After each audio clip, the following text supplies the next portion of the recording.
I am this mm, this Mackenzie shit. Some videos. I was just trying to download them because I saved my phone, and I can send it through my phone to myself, and it'll show up on my computer. But they wouldn't play or download from my computer, so we're gonna have to go straight to the source about all this. I was just watching, Dominic's sister, Christine. Oh my god, I wanna play her videos so bad. Like, just the stuff she says. I'm like, "Oh my god.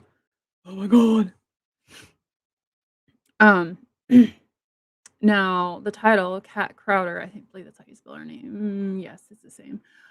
She was in prison with Mackenzie, and she has taken to the TikTok streets, and we're gonna watch some of her videos because she does some stuff, and I'm like, "Damn, why is this coming up?" Oh my god, my connection. Oh my god, the connection. Okay, let me see here. Um, she has look at that, 38.6 million views on this video. I believe this was the first one or 2. But we're just gonna watch some of this because she talks about some shit, and I'm like, "Dang." Hello, my name's Kat, and if you don't know, I was in prison with Mackenzie Shirilla. Don't believe me? Hold on, I got you. Let's fact check.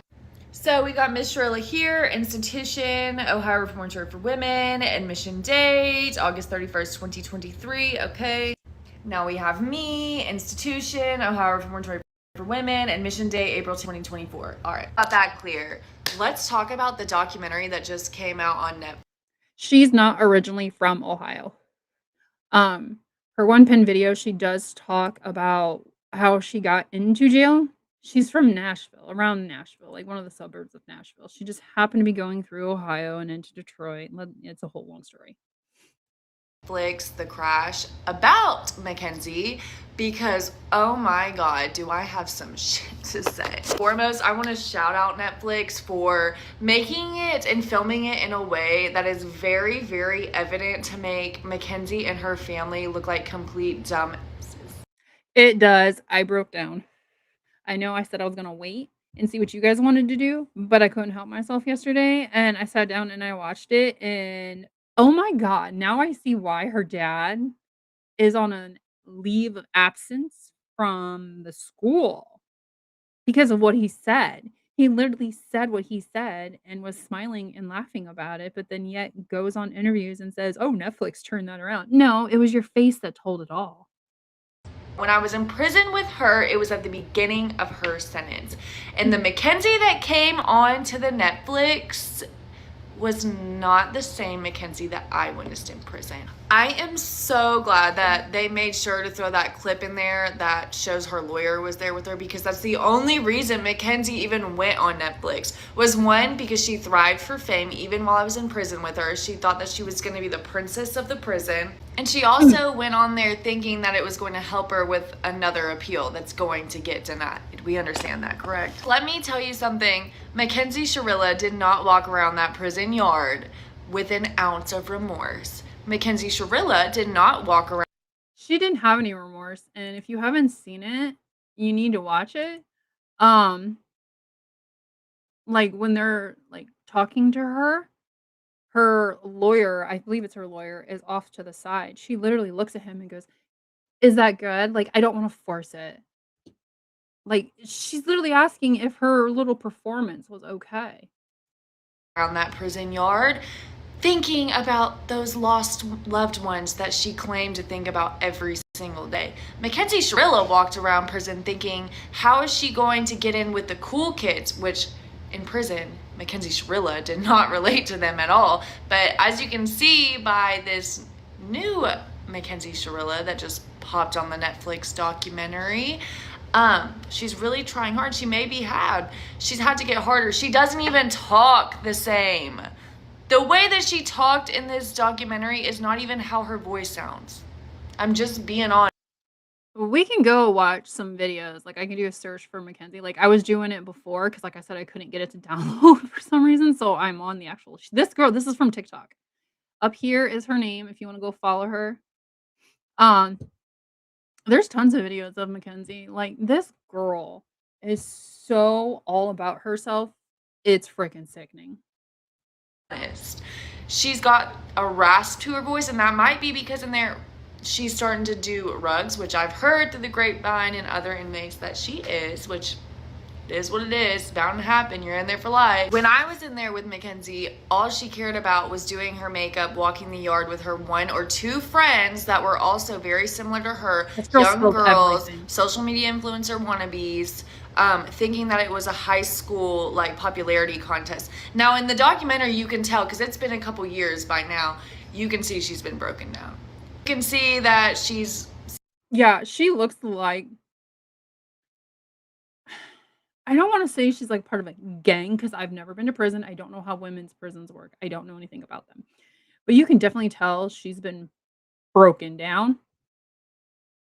She looks depressed, but that could also just be an act that she's putting on for the I can't say it right, for Netflix. she was starting to hang out with the lifers, which are more, I don't want to say institutionalized, but yeah, institutionalized and like harder, I guess you could say, and clicked up with each other. And you can tell just by the looks, and I hate to be like whatever, but as somebody who was in prison and in prison with her, you can tell. Mackenzie's story when she was in, like when I was in prison with her, was that she was high on shrooms when That is a lie. On the docuseries thing, um, they had to send her blood off to another lab because they couldn't test for I can't even think of what it's called right now. They said it in there. She might say it. They couldn't test for the shroom stuff, so they had to send it off. It came back negative. this accident occurred. And it had never came out in any documents that it had been, that she had gotten her blood tested for the shrooms, because it's hard to test for. A lot of states don't. They showed in this documentary that they sent it to an out-of-state lab to get tested, and there was only THC found. So now, like, girl, I already knew that you were lying, but now it's like you're just making up a huge story with no evidence to even try to back you up. So you look even more guilty. You don't care, like, that you took these lives. She walked around, never saw her cry. Are you kidding me? If I was in there, she walks around thinking she's gonna get out. Now, like I said in this documentary, after her appeals getting denied and stuff, I think it's kind of dawning on her that, baby girl, you're finna sit down. Mm-hmm. You better get in where you fit in, Shirilla. And Dom, and if you think Mackenzie going to prison was the end of her being in toxic relationships, let me tell you something. She was in like 4 in the short span that I was in there with her inside the prison walls. She thrives for that. She lives for that. And her mom, I'm sorry, Mackenzie was like full-fledged, old enough to know what she did, but her bozo ass parents fed into this 100%.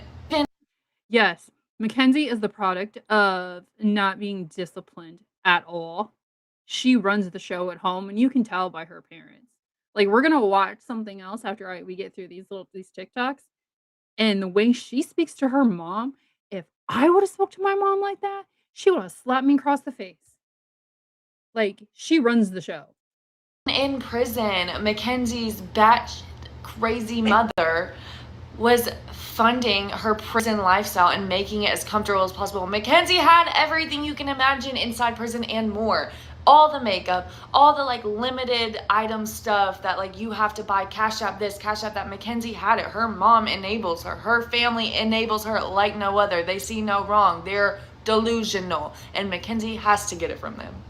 Mm-hmm. And then the saddest part of it all, which is already evident, is like, of course Dominic and of course Davian, both of them.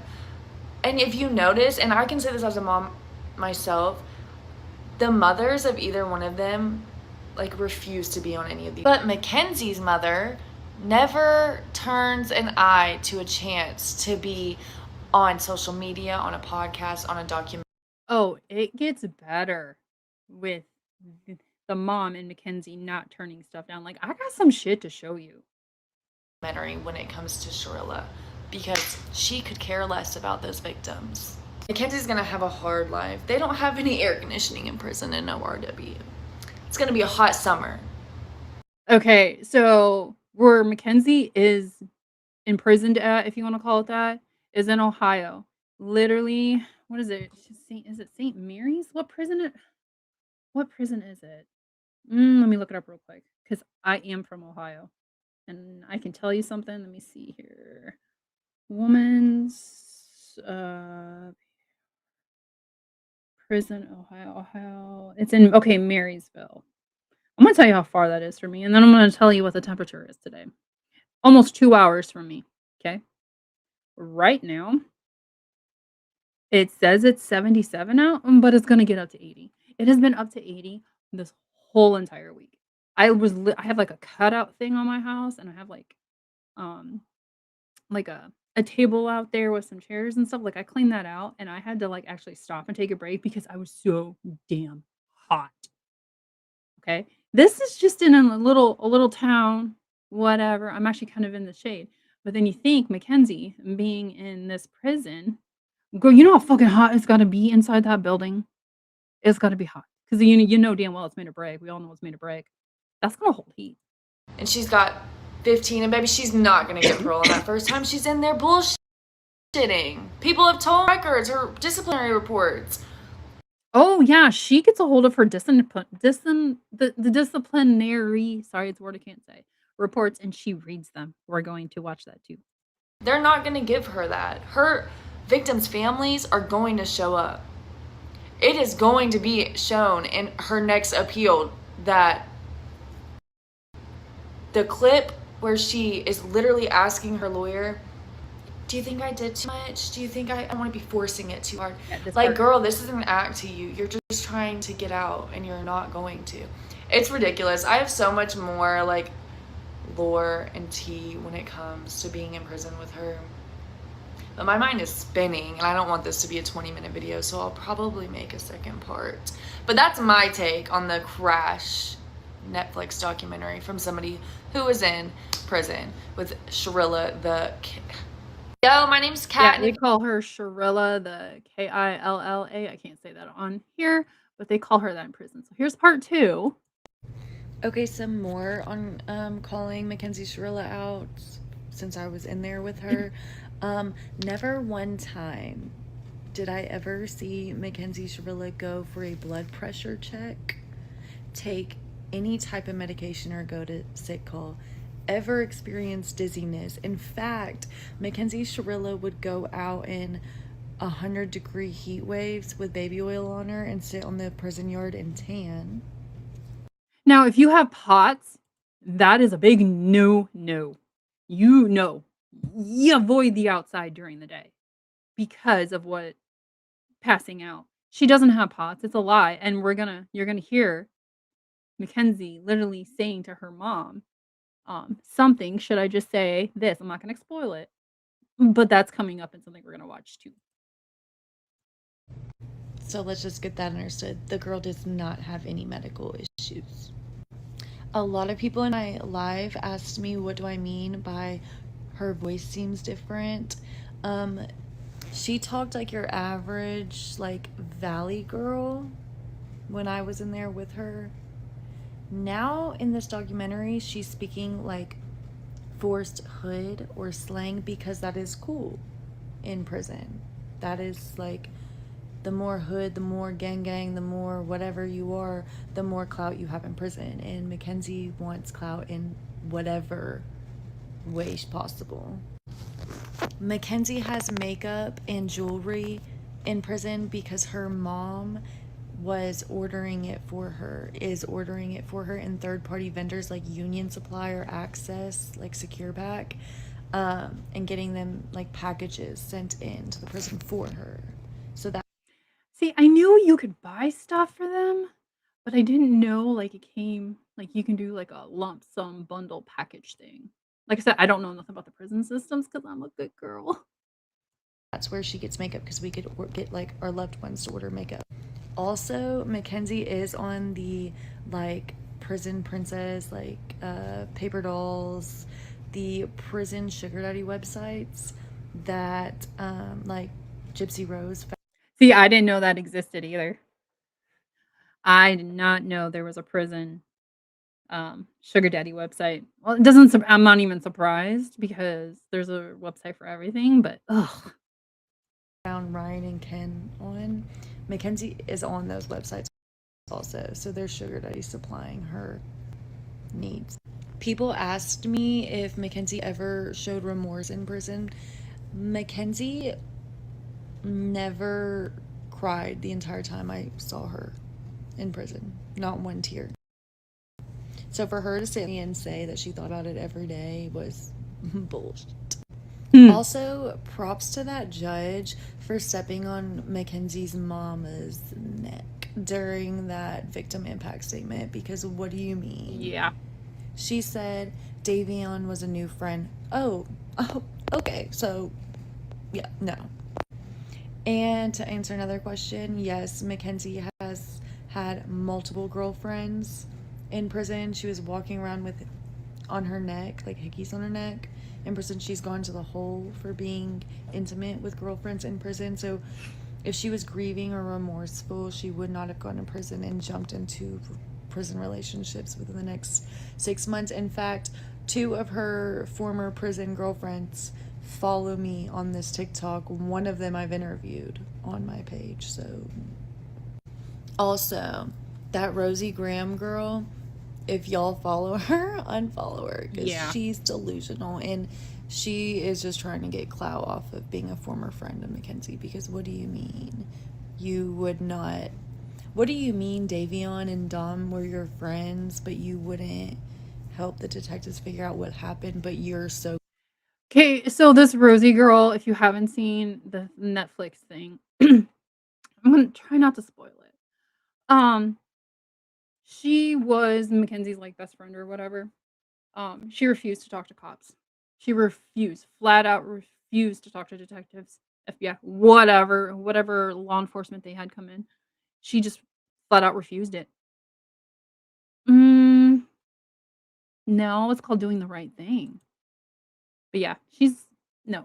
Um, Christine, Dom's sister. I kinda wanna go over a couple of her, lives. Um, I forgot what I was gonna say now. She said give me a second here. I forgot where I was going with this. Um, I'll play this, and when I think about it, I'll cut in again. Quick to agree to be on a Netflix documentary about it. I love how even the detective or prosecutor threw that in there. Because what? And no, Mackenzie Shirilla will not be granted parole on her first hearing. I can tell you that right now. She's getting flopped. Okay, some more.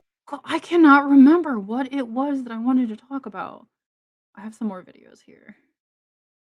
Mm, maybe I'm down too far. Where's the one? She's literally talking to let me see here. I have it pulled up on my phone now. News Nation. Um,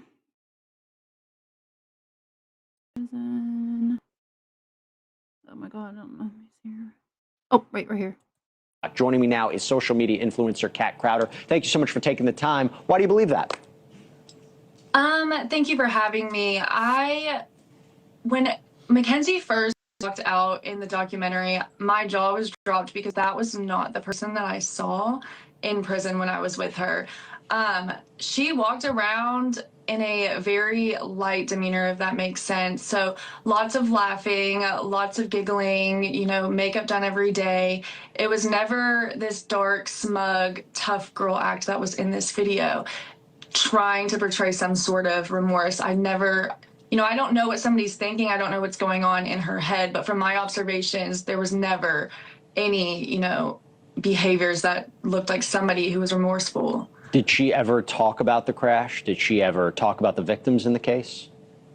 Not directly to me, but I've spoke to a few women since me being released and going on about her case, and they've came out and said that they had conversations with her and she informed them that it was not due to POTS. It was due to her being high. There's a few different stories that she's had. One was that she had no idea, she didn't remember, amnesia. So there's a few things that she circulated. Did you ever see She's lying. She has to remember, because like, in the Netflix show and then other things, they go over when she makes that, I think it's a right-hand turn. She does it so perfect and calculated, like, like you would normally take a freaking turn. She's bullshitting. I'm so tired of Mackenzie. talking about POTS? Did you ever see any of those symptoms when you were with her, when you were around her? Not once. She seems like a very healthy young girl. I mean, she was constantly on the yard. There were even times where we were in the middle of a heat wave and she was laying out with baby oil tanning in 100-degree. If you look over here in the comments, this Tiffany NV, I have POTS and there's no way I can lay out in 100-degree weather or even go for long walks. Hell no, that's immediate star seeing. Same, I can't even handle 70-degree weather half the time. So, she doesn't have POTS. If she's going for these long walks and sitting out in the hot sun, you can't do that. That's from people who have POTS. Weather. She was very active, always walking. I never saw her get blood pressure checks, routine or emergency. I never saw her go to take any sort of medication. She seemed very healthy to me. What did she talk about? Like, what did she say then, if she was, kind of like happy and optimistic? Again, I wouldn't consider myself somebody who was friends with her. Sure, so sure. our conversations were very limited. I mean, we had two, and it was about things that she was making jewelry. She was making jewelry, customizing shoes for people, hats. But the people that were close to her that I have spoken to, she was just kind of thinking she was in high school. She was not focused on the fact that, she murdered two people. And Well, that's kind of in one of your posts, you mentioned that Mackenzie used to have hickeys on her neck. What's going on there? How do you? Yeah. So it's kind of normal. I don't want to say normal, Okay. but common for some of the women in there to form relationships, like intimate relationships. And towards the end of my sentence, before I was about to be released, I saw Mackenzie walking the track on the yard, and she did have large hickeys. And it's come out since then that she's had multiple girlfriends since being incarcerated, doing who knows what. So that just had to result from another one. Was she a mean girl in the prison? I do say that she wanted to be like Regina George. I mean, just the way that she did her makeup, the way that it was like she was going out to a club or something, or she thought she was going to be famous or photographed. She would wear her clothes altered so they would be form-fitting, and she would make fun of people who had less than she did because she was well taken care of inside prison. She is taken care of. What do you think about all the reaction that she's getting? Before he starts on to another question, there are I don't know where it's at. I can't remember. I was looking for it this morning and I couldn't find it. I did read though, people who went to school with Mackenzie, they were commenting on there was an article. Um, they were all bullied by her. Straight bullied by her. I'm like, she's a horrible person. In the wake of this documentary? I mean, like I said in my video, I think that the documentary was filmed in a way to make her and her family look a certain way, and not in her favor. And I do think it's crazy, because she strives to be famous even before getting in trouble.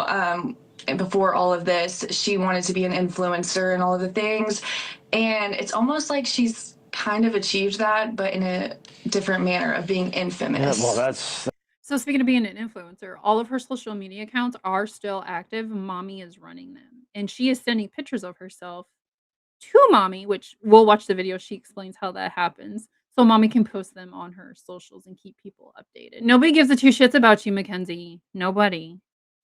That's for sure. Look, it's so hard to judge, what somebody's acting like in prison, if they're putting on an act because who they're around, or, you're seeing the real Mackenzie. It's just very odd. So, Kat Crowder, thank you so much for sharing your observations with us about this. It's really an important story, and I appreciate you coming on. Yeah, thank you for having me. I appreciate it. You got it. Joining me now is social media. I hope, none of this middle school. Oh, okay, it's something different. Um, I really hope that Kat doesn't get any backlash from the family or anything for speaking out because she is painting Mackenzie in a bad light, which it's all true. I mean, everything we know about Mackenzie, she's just confirming. Let's look at Mackenzie. This is Mackenzie's her disciplinary her disciplinary file thing. Mackenzie Shirilla's disciplinary infractions, and I'm going to tell you what they probably are for and what they mean from somebody who was in prison with her and was at that prison and has a pretty good understanding of these write-ups. May 16, 2024, she got written up for being out of place. Now that can be for a couple things. She either was not where she needed to be for count time, which happens 3 times a day, or she was in somebody else's dorm or unit, and usually that's not for a good reason. September 4th, 2024, stealing or embezzlement of property. Exactly that. I heard that she stole some beads from the bead room in her unit, which got her moved to another unit. All alleged. She was also written up for possession of contraband, including altered items. So she took something and either hemmed it to be more form-fitting, or she just messed around with something that was state issued. It's probably because she does the clothes thing to make them more form-fitting.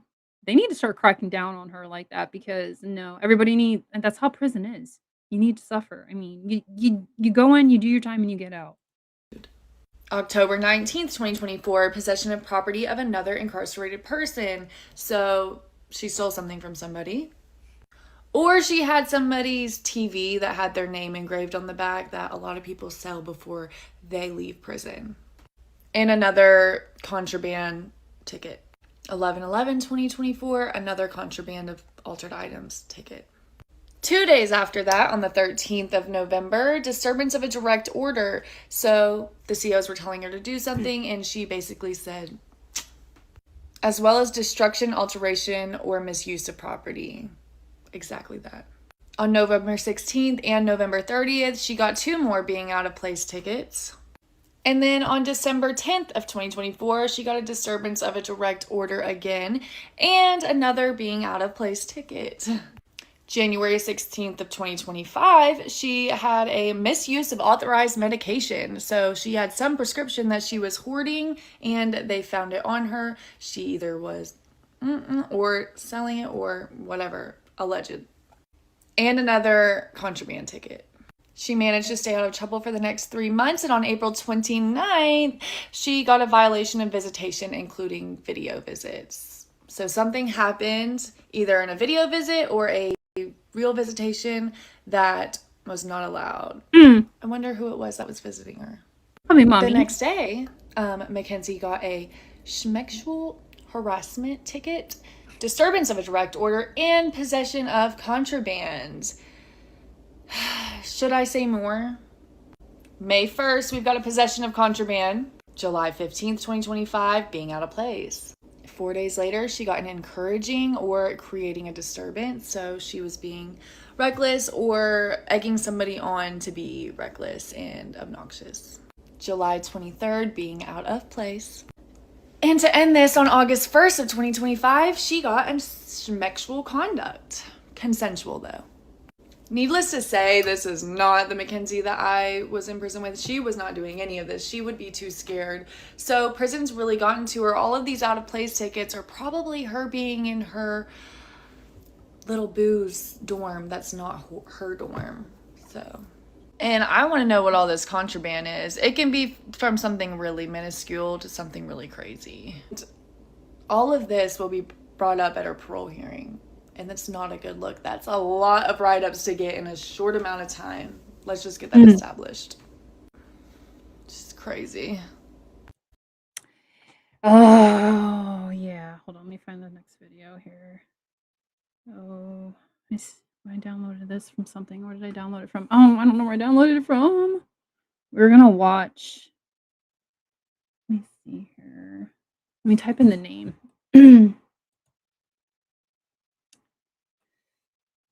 Just making sure. Let me see here. I wanted to show you guys the video. I know we've seen it before, but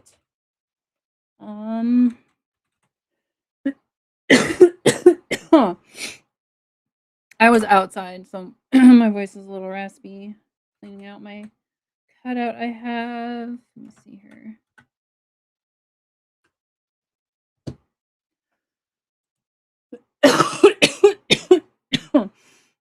Okay, this is trigger warning. Trigger warning, trigger warning. This is when the officers tell Dom's mom that he has passed away. Okay? This breaks my heart because I have a 17-year-old son. So, but just trigger warning. Unfortunately, there was an accident, okay, involving Mackenzie, Davion, and who we believe is Dominic, is the third person. An accident? A car accident. Okay. Where? Last night. Wait. Just relax. Just hold on. Just stay seated. Just stay seated. Just hold on. Just listen. Yes. Listen. Take a deep breath. Christine, look at me. Take a deep breath. Yeah, just take a deep breath. Okay. Right now, all we know is that the driver, who was Mackenzie, is at Again, trigger warning. Trigger warning. I don't know how many times I can say it. Trigger warning. Metro. Right. Okay. Hold on. So yeah, just stay seated, please. Take your time. Please, just relax. Take a deep breath. Take a deep breath. That's okay. You're good. Take your time. Take a deep breath. Okay.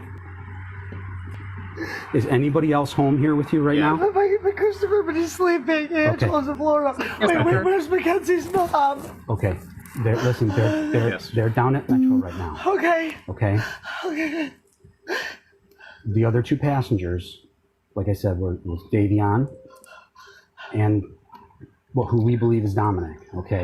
From what Mackenzie told us. Okay. Both Davion and Dominic are deceased. Oh God! Yeah. Christine. Sit down. Oh God! Just sit down. Oh my God! Kristen's gonna come outside. That's okay. Christine. Yes. Just take a deep breath. It's okay. I would be the exact same way if that happened to my son. Oh my God! Exactly. No. I really lost it. Please. I would be the same way for the simple fact that his father passed away. So my late husband. My son's baby brother was stillborn at 40 weeks. And then my dad passed away in between all that. So I would be the exact same way because when a certain month comes up during the year, my son is put in a fucking bubble because everybody's died in that month. I would be flipping out like this lady. Oh, I see Kathy. What did she do? Christine. What did she do? It would be best. Oh my God! Is there somebody else we can call for you? Oh my God! Is there somebody we can call for you? Okay, wait. Okay. Oh my God!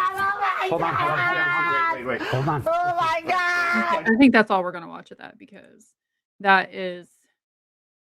that's heartbreaking to watch. Very, very heartbreaking. All right, give me a second. What did I want to show you guys? Where is my stuff? I'm so used to doing everything on my phone. I'm trying to find where my stuff that I've watched.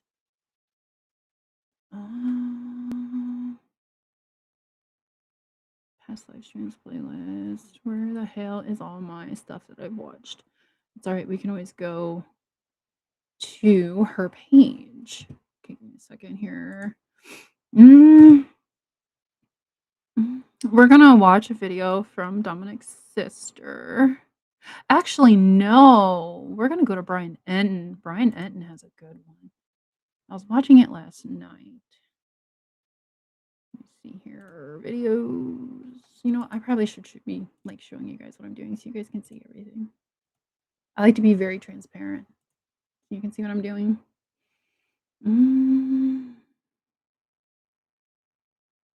Was this it? Let me see.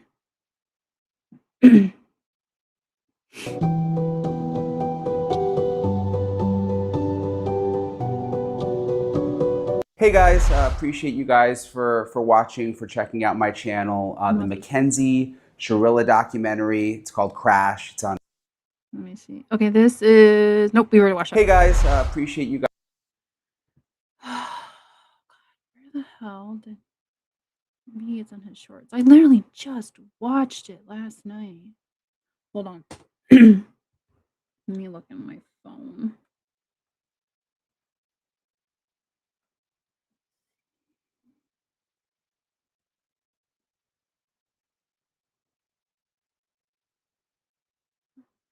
It's not on here now. Did he take it down? It's not in my previous watch.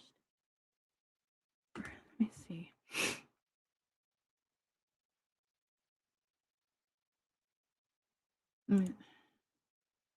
That's what I'm saying is when we thought it was an accident, they were all, you know, obviously kind and okay. But then the second that she This got is from that, arrested, and I can't find it. and Hey guys, Oh, sorry. that's what I'm saying is when we thought it was an accident, they were all, you know, obviously kind and okay. But then the second that she got arrested and attorneys got involved and stuff, we never heard from them again. And at the trial, as you're sitting face to face, like family to family to them, and they won't even look at us. There's no like, I'm telling you what, if my kid hurt some other kid or something like that, I'm apologizing. Okay, hold on. Let me go back. I found it on my phone. Oops. Yeah, it's this one right here. Okay, this one. My son how to play. So 2023, I was looking back at old News Nation clips. I played one of the old clips in a previous episode when I interviewed the prosecutor, but it's kind of hit the mainstream now that this documentary on Netflix has really gone viral. Even some of my family members, you see the crowd like, yeah, I covered this years ago. But it's an important, sad story. I just finished a long conversation with Dominic Rousseau's sister, Christine. Dominic, of course, is one of the victims. She is such a badass. We had such an interesting conversation. She really held nothing back about how she feels about Mackenzie. She shared some new information about what she thought about Mackenzie before all of this, why she feels that Mackenzie was extreme. Some of the stuff I have to pause it every so often because it's part of the YouTube policy. Anyways, some of the stuff in here, you're gonna be like, what the fuck? Like, it's gonna blow your mind. Extremely abusive towards her brother. So you're going to hear that full conversation in a minute. I'm really looking forward to sharing it with you. Sorry, it's hot where I am right now, so I'm sweating a little bit. But quickly, let me give you a little bit of the backstory for those of you who haven't been following along closely. Mackenzie was the driver of a crash in 2022 in Ohio. She survived, but her boyfriend, Dominic Rousseau, and their mutual friend, Davion Flanagan, they were both killed. She was convicted of murder and other charges after investigators say she deliberately drove 100 miles an hour into a brick wall. Oh, sorry. Give it a minute.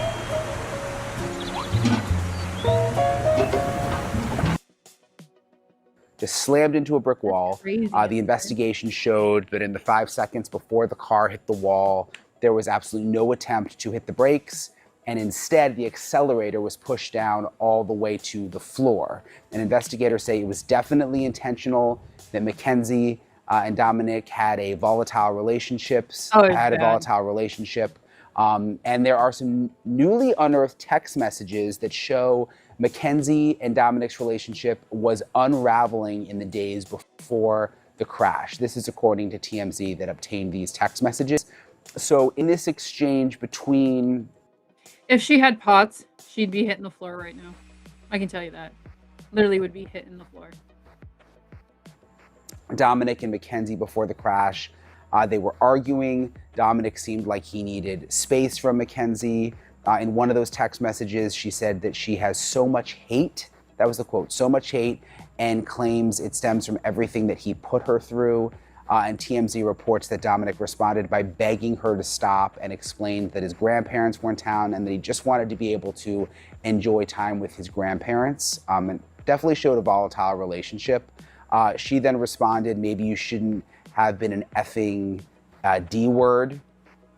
And again, these text messages were not long before the crash, which goes back to the prosecutor's theory that, there was a volatile relationship leading up to this and that Mackenzie crashed the car deliberately. There are also these jail recordings of Mackenzie in prison where she is now, these conversations with her mom. Jail recordings are public record. They are leaking like it's their job. It is leaking like a fucking busted pipe. Oh my god, there's so many that's coming out right now. I can't even keep up with them. I've been like trying to download them and save them and stuff, and I'm just like, there's just too many. It's literally like she talks to her mom like 3 or 4 times a day. That's how many there are. You call someone in jail, it's recorded, and people can get a hold of it, police can get a hold of it, the public can get a hold of it. So these recordings are now leaking out, and they are like so strange. They are. I don't think I've ever heard anything like it. They're so weird. Mackenzie and her mom speak in this weird, like, secret language. It appears to be like a form of gibberish, which breaks a word down into syllables, adds like Eza into each syllable, I'm told. I still can't sort it out, but it sounds really weird. In one of the calls, it seems Mackenzie is having issues in prison with another inmate. I clipped some of the calls. Listen to this. Thank you. First off, before we hear this call, because I think this one's the long one. Yeah, this is long. If you want me to skip through it, just say something in the chat. First off, this is from Mackenzie was in the psych ward, I guess, in the jail. The mental health area or whatever you want to call it, and she's complaining about another inmate that has mental health issues. Bitch, shut the fuck up and sit down. You can just sit all the way the fuck down. Securus, you may start the conversation now. Hello? Hey.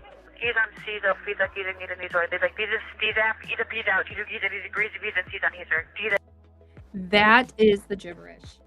I've thought about slowing it down and like trying to decipher it, but that's the gibberish that her and her mom talk about. Now, I believe it's in this one. I think Brian asked this Dominic's sister Christine about this. Mackenzie and her mom never spoke this before the crash. And I was sitting there thinking about it. I'm like, oh my God, her mom, or they came up with this during that 3 months that Mackenzie was laying in bed and just crying and laying next to her shrine of Dom. I bet you that's when they fucking came up with it, because she had enough time to freaking figure it out and do it. Daddy's ass. He's always like, he's a piece of cheese ass. Tell me. He's a piece of cheese. He's a piece of cheese with you. He's like, we thought he's me like this, or he's like crazy, and he's like, he's a She's talking about. She's talking about this person. They eventually start speaking to where we can understand them, but she's talking about this other person there that just got moved there that has mental health issues. Like, talking to me, I'm like, girl, like, you don't see me walking to my room, what the fuck, why are you yelling at me? And then she wants to like let me out last, and like only let one girl out, and like. Also, too, listen how she speaks to her mother. This I think it was this part tells me exactly. She ran the show at home. She'd tell her parents, or parents to jump, they'd be like, how high? Take long as fuck to let me back out of my room and shit. Yeah. She being weird as fuck. I don't like. Kenzie, that's what I mean. Don't, because she can control the quality of your day. I don't even know her, and she's already being a bitch. I know, so please just be kind, so she does not control the quality of your day in a negative way. Some people get off on their shit. Don't give her any reason to. Okay? Sweet as pie. I am. I'm going to be myself every single day, but like, I don't know what the fuck is wrong with her. Like, I'm getting so irritated. I just know I need to get the fuck off of this floor. Like, I need to get off of this floor. Like, I would have my iPad right now. I would be okay. Like, I need to get the fuck off of. She needs to stay on the mental health floor. She needs to be in that for the remainder of her time in jail. Of this floor. You might not. You don't know that. I'm saying I need to get off of this floor, like right now. I understand that part. So, by the way, my request for the video thing was denied because my picture was not approved, so I got to use a different picture. I was trying to put a cute picture of you and me, but I guess it just has to be my straight face. So. Please hurry. Yeah, I'm trying. I'm so irritated, for real. Like, I need to get the fuck out of here. I know, and it just sucks because there's nothing to do, which makes it even worse. She keeps saying, I need to get out of here, I need to get out of here. You can't just leave the floor that you're put in. And she's complaining about it. Hey? No. And I'm not even going to ask this desk because she's going to think I'm doing too much. Right. Like, I need to get off I don't want to be on the psych ward. I don't want to be on this pod. I don't want to be on this pod at all. Yeah. Kenzie, I'm telling you right now, if you have to calm down. Because if they think that you are having a problem or a mental health problem because you're complaining, then you could be in like some psych ward unit. I already am on some psych ward unit. No, I'm on the psych. I mean like in some kind of room with a code or whatever, because you just stop. You should be. No, it's not like that at all. I don't know how it is. I don't want This we don't get the reason do using these apps. You just like stay there using that music. You have these are like he's like weird as fuck. Like I'm weirded the fuck out. Like I don't want to be around these people. Like I know. You're trying to put me on a pod for protection. That's not a bad idea. What? Doing laps, like walking around doing laps. I don't care. I don't want to be on a pod with people that are crazy. Well, they're not all that way. They're not. She doesn't want to be in a pod with people that are crazy. Girl, you were fucking crazy. You killed 2 people. Like, she's lucky right now. Like, I'm assuming this was a while ago, but she's lucky she's even in the mental health ward of the place. Like, she got lucky of where she went. She's at fucking Camp Cupcake. She could have went to big girl jail, and I wish she would have. The people I talked to yesterday were cool, but like I don't ever get to talk to them. So, and then I'm in my room all day, and then I don't have anything to do, and I don't get my tablet. Yeah, I know. Make up a drawing. I know. Just don't let it show that it's bothering you. I don't know what their threshold is. Okay? Promise me. You got a long weekend coming up of nothing. It's gonna suck big time. Must have been a holiday on a Friday or a Monday. I think I can think of for a long weekend. I'll try and get everybody to make phone calls. I don't know if I can't control what they're doing, but I'll try. Literally everybody, like all day. Well, honey, that costs money. I don't know if they not has that. Ask them, okay? Okay, so the mom said it costs money. It does cost money. I believe it's per minute. Long story short, a really good guy friend of mine, his ex-wife is dating one of my exes. Okay, I dodged a bullet with that guy. I left him at the right spot because he went downhill after that. He's been to prison twice, I believe it is. And best guy friend was telling me it's like for him to call the girlfriend, it's 20 cents per minute. And if they call your cell phone, like it gets charged to your bill. So, yeah. Tell them please. It will literally help so much. Yeah, I know. I'll try. You just got a big long weekend coming up of nothing, so just try and sleep, I guess. It's just gonna suck. I don't know. I'm just so irritated. I know. Me too, I'm sorry. This is a long conversation. Maybe you'll get to do something like you did yesterday with him. Just wait though, because he tells him on holiday. I just don't know how any of this works.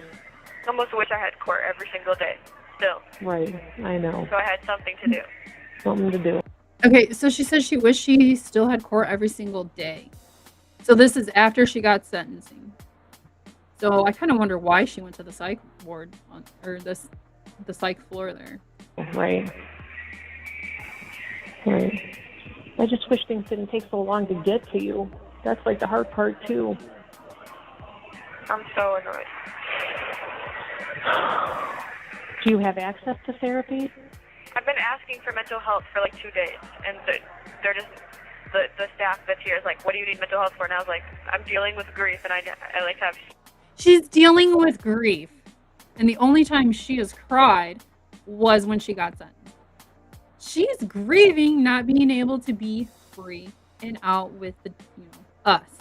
Girl, you're not grieving Dom. You're not grieving. I'm gonna say his name wrong. The other boy starts with a D. Davion. I think that's his name. Something like that. If I butchered it, I'm sorry.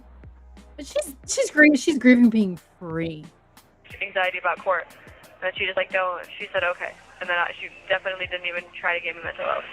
Very strange. There's another part of the call where they talk about Dominic, and Mackenzie's mom is quick to tell her to stop talking about it because she realizes that the court calls are recorded, and she says it. Listen. Listen to this. Oh, Abraham Lincoln. Sorry. I'll pause it.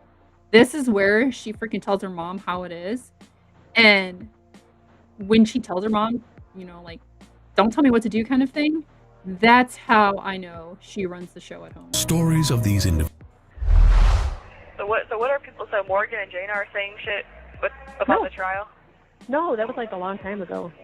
So they're not even commenting on the trial. Not that I've seen. And besides, that call, Kenzie, was from 2020. It was so long ago, too. I'm like, really, guys? Oh, me and Dom arguing? No, when they came to the house for the quote-unquote suicide visit. I know, I remember that. Dom came to get me, like later that Kenzie, I'm not talking about anything right now. Right here. Don't say anything about the call or anything. What do you mean? About your calls with Dom's calls because they're listening to conversations. That has nothing to, it's not, well, what is that about saying Dom came to get me? Like, you're about to make me hang up and not talk to you. I'm already fucking irritated. Don't say that. I'm allowed to fucking say that. Dom I just came don't to want get to talk about anything. I'm allowed to talk about that. I'm allowed to talk about that. We don't talk about it anymore. I'm allowed to talk about it as much as I want because there's nothing to hide about it. I know there is not. Okay, I just don't want to give them anything. Nothing. That's not giving them anything. Like, what the fuck?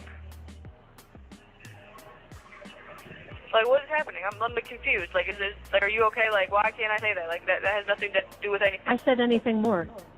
I know you're irritated. You need nothing. There's nothing more. Kenzie, I'm gonna hang up if you can't, because they're listening to everything. See, her mom said I'm gonna hang up. Her mom's threatening her. That's what we heard her do to Dominic, and that the recording Dominic did on his phone when she was trying to get into his house. She threatened him. You don't open this door, I'm gonna, key your car. It's a learned behavior of the way she acts.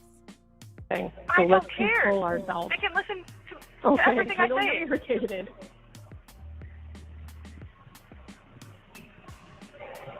Don't tell me to stop talking about something, because I'm just going to not stop talking about it, ever, never. Don't tell me to stop talking about something. Girl. That part right there. This little bitch runs a show at home. Do that, I guess. See,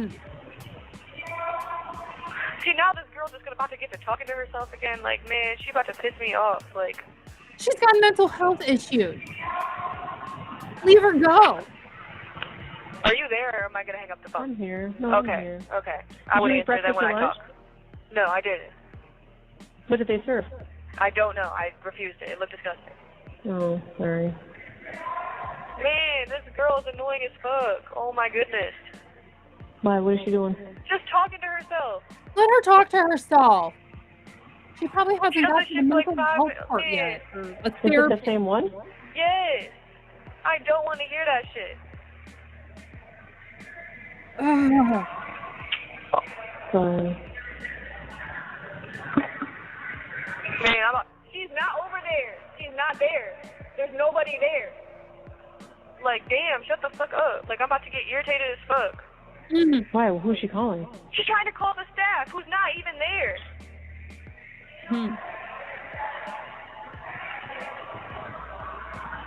Man, she needs to go lay the fuck down. You need to sit the fuck down. Is it the one that talks to herself all day? Yes. She just got moved over here, and, like, she annoying as fuck. She said she just got moved over there. So if she just got moved over there, then she hasn't been to see a psychiatrist, or she hasn't been to see the therapist yet, or whatever mental health things that they offer in jail.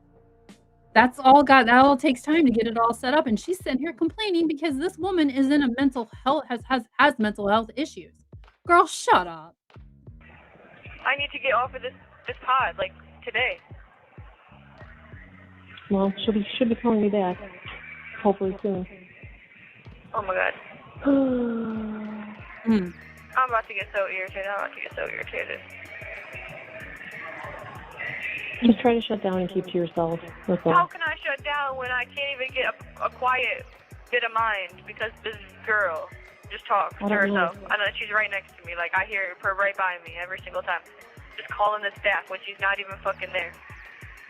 So the calls are intense at times, and again, this strange language that they talk in, all very, very bizarre. I want you to hear now, though, my full conversation with Dominic's sister, Christine Rousseau, how she's coping with everything that happened, how she's dealing with sort of the fallout from the documentary, and we even talked about the jail calls, too. I'm joined now by Christine Rousseau.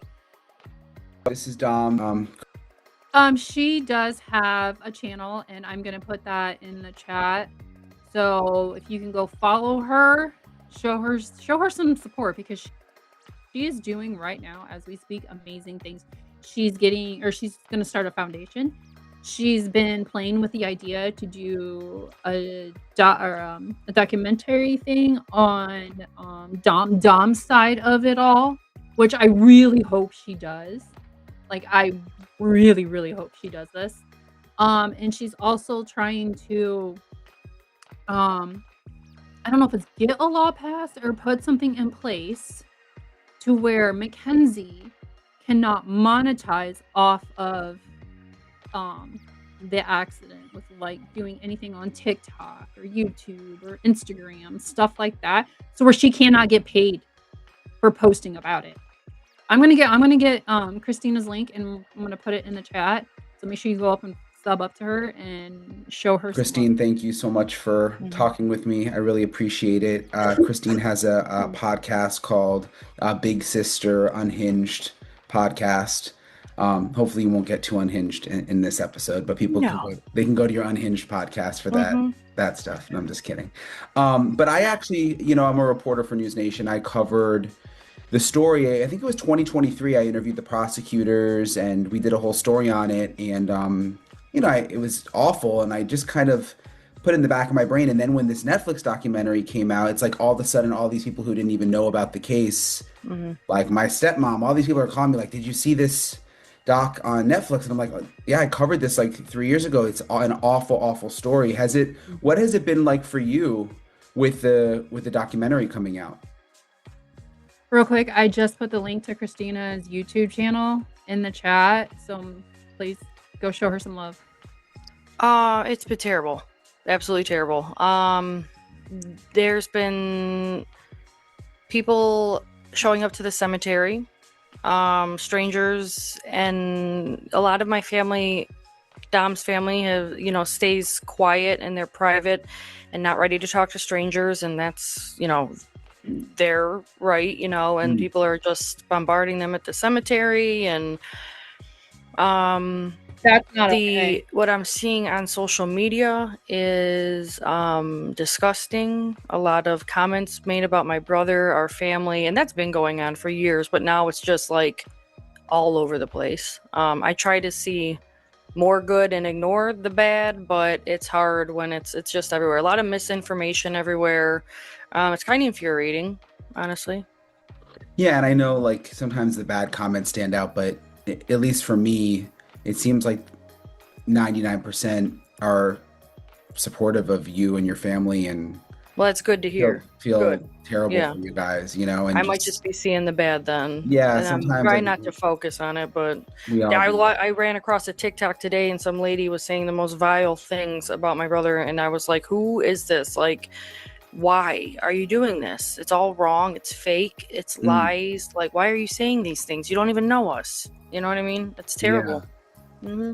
I was reading through some of the texts before this that I hadn't seen before, like some of the texts between Mackenzie and your brother, where it seemed like she was trying to, he was kind of trying to get away from her, it seemed like, before this happened. I mean, what was the sort of the situation like before the crash? When they moved in together, it started going downhill. And then within like the last 6 months or so, it got extremely, extremely toxic on her side. And he was trying to break up with her and get rid of her. He had told his best friends, I don't like to talk about like last moments with Dom or personal things said with other people, but I do know for a fact that like he was steady trying to break up with her. It had gotten so volatile and toxic. They were on and off. It was rocky, toxic. They were No, not allegedly, because I mean it's in the text, but that she was prostituting. He was trying to move on and get rid of her. He had big plans in life, and she just had nothing going for her. She was just toxic and terrible and self-absorbed. So she is very, very self-absorbed. Like, I just type her name in on TikTok, and you will see what I'm talking about. Was prostituting?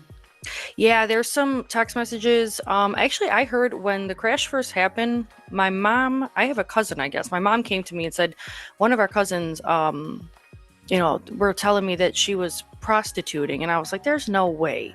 I did not think that. Like, I didn't believe it. And then now I've seen like confirmation via text. It's in their text, like he says something along the lines of, you were letting men your feet, and then actually like 10 days before she killed him, he says to her, and these are in the case file so anyone can see it, but it's he says to her, Kenzie, what is your family gonna think when they find out you're a prostitute? And I don't know, like stuff like that I've seen. So no, between ho-hoing around, because I don't know if I could say that P word on here. Between that and the way she treated him, I wish he would have got out sooner. He was in the process of leaving her when it happened. And I think the reason why she wouldn't let him go, and like that video that I showed yesterday of her trying to get inside his house and he wouldn't let her in, he gave her everything. Like, he gave her the world. And she turned around and just treated him like shit, and she didn't want to lose that money. Because Dom he was what, 19, I think? 19 or 20. He was really good with I think it was like Bitcoin or something, or like stock trading or something, and he had hit a lot of money. He came into a lot of money. Like, this kid was going places. He had just started up his own clothing line and everything. Like, he was going places, and she knew it. And I think that's why she wouldn't let him go, is because of the money. I've heard firsthand that she was. So when you would be around her, like family things and stuff, like what was the vibe you got? The first day I met her, I couldn't stand her. She didn't say hi to me, didn't introduce herself, flung herself on Dom. She was just, I don't know. And that was how she was with everybody. Like, didn't give us any respect. There was no respect. Very much of that. I think my sister was a little bit closer with her because they used to babysit my nieces and nephews too. So my sister saw them a lot more, but I wasn't crazy about her at all from the moment I met her whatsoever. Did you ever, and it's so, looking. Her mother's intuition about not being crazy about her was right. Always trust your gut. Obviously, knowing what happened now, it's like maybe you see things you didn't think about then, but did you ever think she could be dangerous? No. Not, I mean, like, no, not like a murderer. You know what I'm saying? Like, I just don't think that people see that. I still sometimes I'm like, I can't believe that this even happened, but not. Narcissists are really good at hiding who they really are until the mask gets pulled off. Just saying. Now looking back, like signs of like, I don't know, she isolated him a little bit, a lot of it. She wouldn't leave his side. I wish I knew more, you know what I'm saying? Like, I wish I could have done something, but that's not something that he shared with me, was like the bad parts of the relationship or anything like that. Very private.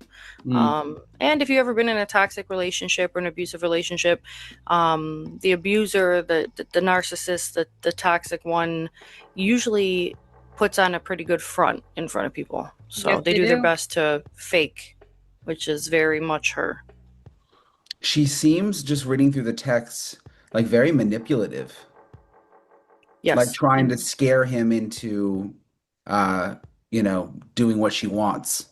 Yeah, and I think you can still see that to this day, even behind bars. I've talked to the prison girls, and she's still doing that in jail, the manipulation. And I think she just has ran the show since she was young, and she is a monster.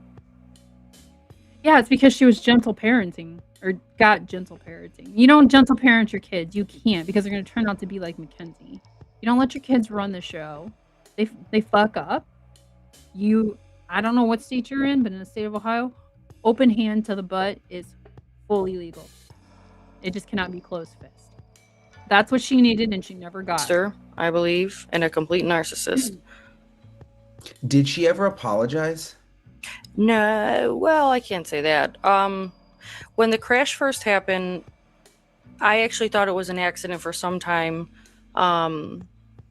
Some of us thought there was my father, and my sister thought it was an accident. The rest of the family knew certain things, like she had tried to actually kill him 2 weeks prior. Like she was driving the car recklessly and was screaming, "I'm going to kill you," and he had to get picked up on the side of the road. Certain family members knew that. I hadn't talked to him for a minute, so like I didn't know that happened. You know what I'm saying? He didn't just pick the phone and say, "Christine, Kenzie tried to kill me 2 weeks ago." So I didn't hear that. And there were certain other things that I didn't know right off the bat. So I thought it was an accident for a couple of months, actually.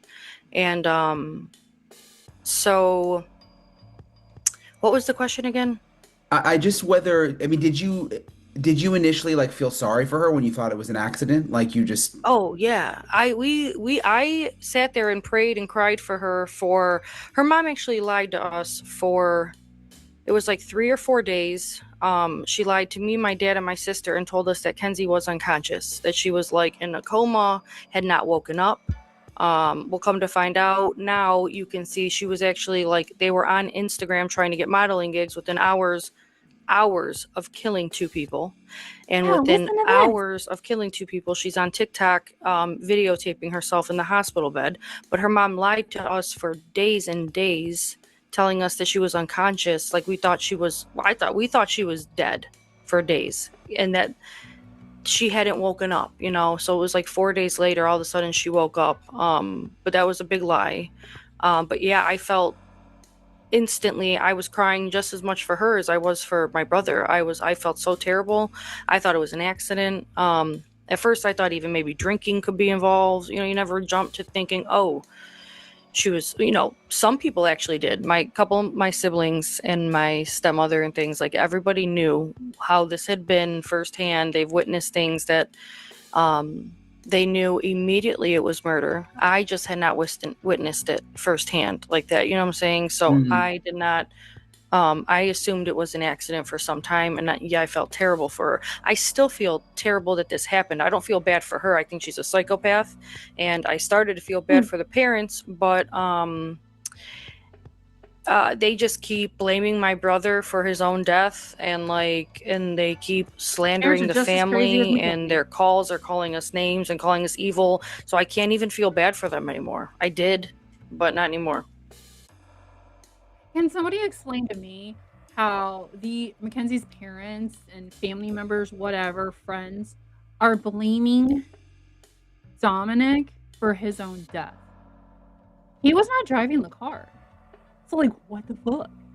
You can't blame him. Like, it's the amount of delusion that is going on Mackenzie's side of all this is crazy. Yeah, I was just listening to some of the jail calls. I don't know. I mean, I've been covering crime for years. I don't think I've ever heard anything like that with what is that little language that they speak? It's very, very Barney talk. Yeah, her and the mom. Like, it's weird. It's creepy. Yeah. You only speak that, like, it's not a cultural thing, and it's not a what is it, like an Italian, whatever, it's not like a dialect or whatever, or like yeah, it's like a made up language that you use so people can't understand you. So Okay, pause. So this language, I'm gonna get a drink. I don't know about you guys. I graduated in 2004. Yes, I am 40 years old. And this language that they're speaking, some of my friends knew it in school. and I could not pick up on doing it. I couldn't figure it out. I'm also dyslexic, if that has anything to do with it. But this language has been around for a while, but I don't think it's an actual, like, I don't know if I want to use the word verified, official language of any nationality or anything. It's just something stupid that somebody made up. And I don't know, but she talks more in here about this language, so just keep watching it. It gets really good. Like, there's no background or cultural thing. They just, like, she taught her daughter that so that they could keep secrets. You know what I'm saying? And, like, not let anybody know what they're talking about. I thought that was creepy in itself and weird. And she seems like she's even manipulating the mom in some of the calls. I would believe. I don't know if it's vice versa or they're both kind of just off there, but, like, I think that They're they both may be doing it. victims. I know one other person who's like a complete narcissist and sociopath, and they very much have their parents as like prisoners. You know what I'm saying? So I don't know if it's that or maybe it's both. If you think about it, when she just said has their parents as prisoners, look at how she treats her mom. I don't know how she treats her dad because I have yet to hear a freaking jail call of her and her dad talking. But the way she treats her mom and how she threatens, like how she's threatened Dom, how she's threatened her mom to get what she wants. She's got them they're in prison in their own house because of her. It's just the way, I mean, do you get what I'm saying? Like, I feel like I'm not explaining it well enough, but she's got her parents in prison. Ways, but I think that whole family's I don't know what I can say without getting in trouble. So with all this coming out now, and like it came out somewhat when there was the trial and she got, convicted. But there's so much more now. I mean, the people from jail are talking, like the calls are coming out and all the text messages. Like, what does that feel like for you? Like, does it feel like freeing in a way? I mean, is it bad to have old stuff dredged up, or does it kind of feel like the right thing is happening, that it's all getting out in the open? I feel kind of like it's an invasion of privacy. And I'll get a lot of backlash about this too, because as soon as I say that, somebody's going to say, well, you made a podcast to talk about it. Well, I made a podcast to talk about the misinformation and to defend my brother with these lies. That's why I made it. I'm glad And to get like the petition signed for all good reasons, but I know I'll hear about it. But I feel like it's an invasion, especially the text messages. Like, imagine if you died tomorrow, knock on wood, but like, could you imagine if your phone was leaked? Yeah. And all your private texts were out, so if somebody shows me something like that's, I'll read it, but like, I don't know. I wish that, honestly, nobody ever knew about it. I was at one point thinking like, and grief is weird. I don't know if you've ever lost somebody, but like, you deal every day, it feels different, and sometimes like I'll be shopping or grocery shopping and I'll just start crying. But when I talk about his death, I won't cry. So it's weird, very weird. But waves of grief come. It's like one day I'm kind of happy that the whole entire world, knows his name and face, which is kind of cool, that like, I think it's pretty cool, like that everybody knows who my brother was. He deserves that. But at the same time, it's caused a lot of grief around here with the family and stuff. It's been pretty hard, really hard. Yeah, and you seem pretty tough. Like, do you think you seem like you're, kind of on the defense. You're like defending the family, defending Dom. I mean, have you had a chance yourself to really grieve for yourself? No. No. I was. She needs to grieve. Next year, actually, you see, in July of this year will be 9 years that my late husband has passed away. I still have days where I'm just like bawling my eyes out. Especially with our son, who's going to be a senior this year, and all the senior stuff that he gets to do. And my husband won't be there. He's in the ground. And it sucks. I'm telling you. It's grief. Right when it happens, for the first, I would say 6 months, for me at least, I would set aside an hour a day or an hour every couple of days, and I would just cry. Just cry, just to let it out. You got to let it out. And then as time went on, it was every year. I mean, around like his birthday or his what I call angelversary, the day he became an angel, I cry. I get sad. I mean, it's normal. We're all human. But as the time goes on, it gets easier. It's like you grow as a person and you grow around the grief. Think of the grief as like, like the static on the old TVs. Okay, think of that in like a ball. And then draw a circle around that. Okay? So the grief is inside the second circle. The second circle is you. As time goes on, that second circle, it gets bigger and bigger and bigger. But that grief stays in that ball in the middle of the circle. It's not getting any smaller. Your circle is getting bigger. And it just we learn to how do I want to put this? We learn to live with it and deal with it in our own ways. And as we're doing that, we are growing as a person. So that second circle is growing. If that makes any sense. I have a video I could show about was given once I knew this Netflix movie was coming out, I've been quiet for about 4 years, very helpless with our whole family with seeing this stuff on the internet about him. So I had a choice. I had to either sit back and let the world talk about your brother and your family, or I was going to fight harder and bigger and do more, which I took the latter. I wasn't going to sit back anymore and let, everybody talk about him. That's just me. Like, I'm protective. I'm one of 7. We're a really, really close family, and he's a huge piece to it. And he's super, super missed. And this is really important. So as much as I'm tired and I'm doing a lot, trying to do a lot, but I like to stay in the chaos. Because once I sit down and things get calm, then I start to think and then I get sad. Yeah. So I keep going. She's right about that part.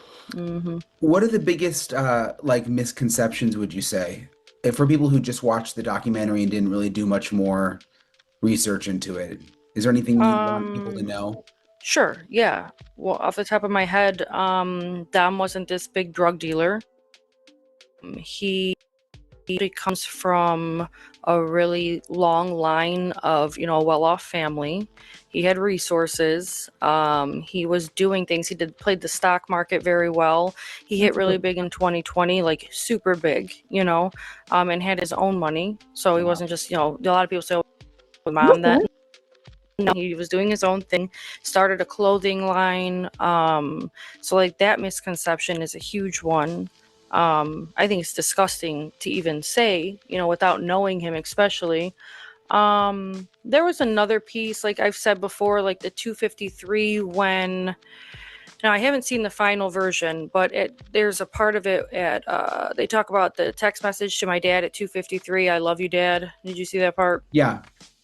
And they kind of put it out there, like Netflix, like, oh, like now there's a bunch of conspiracy theories around that. Like he knew what was going to happen, or he did it because he sent that goodbye text. But I just wanted, the world to know, and I'll keep saying it, that that's a normal thing that my family does. My dad texts his children, all 7 of them, I love yous, and we all do that back to him.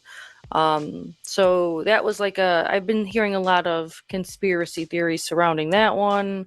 Another huge one was that Rosie and Landon, and I hate even saying their names anymore because I don't like to give them attention, but they were not Dominic and Davion's like best friend. Those are Mackenzie's friends. Before the final version came out, I saw a different version with very nasty things said about my brother from them. So I believe the producers took it out. There were several things. So when I saw that, I want, those people are terrible. They were about to tell the whole world very terrible things about my brother, made up things. But those are Mackenzie's friends. So that's a big misconception because they portray themselves as Dominic's best friends, but then they turn around and say very bad things about him all over the internet, bad things about our family. They make Mackenzie look innocent. So they're bad people. I think I'm allowed to say that. I got to watch, what I'm saying, but, Fuel your energy. Yeah, so while we wait through the ad, I told you it was going to get good. Like, it'll get good. I think that's all I can think of now. There's probably more. This is like my 5th interview of the day. I'm No, you're sorry. good. You're good. Uh, well, thank you for doing it, by the way. I know you've had a long day. Mhm. Do you feel like, I mean, when Netflix does a big documentary like this, like, do you feel like, I mean, did you have to agree? Did your family have to be like, oh, okay, we're okay with this? Or how does it No. work? No, That's we a just started bullshit. getting letters in the mail, and emails like, "Hey, do you want to be a part of this? We're doing this." So basically, a production company was like, "We're putting together a movie," and it really is. It's public information. I Yeah. mean, we don't own the rights to the case or anything, but we were asked for. God, it was like 6 months, a year, I can't remember, a long time to do it. And we declined every single request up until they finished production and left the country. And then I changed my mind because I was like, I knew that the Flanagans had done it. I heard they were going to interview the Shirillas. And then I'm sitting there like, there's going to be a Netflix movie out and none of us are going to talk about Dominic. Like, I have to do this. I have to force myself to do this. And I'm the family spokesperson. I honestly think with stuff like that, if her and her family didn't want to do it, and I mean, I wish they could have been like, no, you're not going to make this. This is my brother or this is my son. You don't have our permission to do this with him in it. I wish families were able to say that to these people, because sometimes these movies that they makes the actual victim look horrible. And it's not that. You know what I mean? Like, I just wish they could be like, "No, we're not gonna be in it, and you're not gonna talk about my son, my brother, whatever." And they couldn't do it. Spokesperson. So I did it and they came back in the country and filmed, but they were doing it without us, whether we liked it or not. And I don't know how much of it you've watched, but, well, did you watch it? No, I've not seen the final version. I started Okay, watching you it like mentioned that. You saw like twice, a couple draft version. minutes. Yeah. Yeah, and then I tried to start it a couple times and watch it and I can't. I don't want to see it. So Did you see when you saw the screening, or the not the final version, but did you see when Mackenzie was in it? I mean, did you see that part? Yep. What did you think about that? And did she seem a lot different than from when you knew her back then? Yes, completely different. Her voice, her demeanor, the words she was using, how she's moving her body, how she's talking. It was completely rehearsed. I just on my podcast, I just interviewed a body language expert yesterday. It was kind of cool to hear what he had to say. His name was Scott Taylor, and he's going to be reviewing some more interviews from like Natalie and her for me. I really can't wait to hear what he has to say, but it was not her at all. That was, as I think everybody can tell, pretty well rehearsed, and that was one of my huge worries when I was previewing this back in January before it came out. Like, I looked at the producers and I was like, I know what happened. Like, there's a lot they're not showing. The public has no idea about so much. So if you guys want to tune into the podcast, go ahead. But like, I'm trying to go through all this, and all the misinformation and putting the real truth out there. But my worry was like, I know what happened. There's so much you're not showing. And it was like, is it just me that thinks she looks super evil and twisted and crazy and psychopathic? And rest assured she does. But I was really worried that like the world was not going to see her for that. And it was just me. I was like, am I only So the beginning here, this picture down here, if you look there's something said about people's eyes, okay?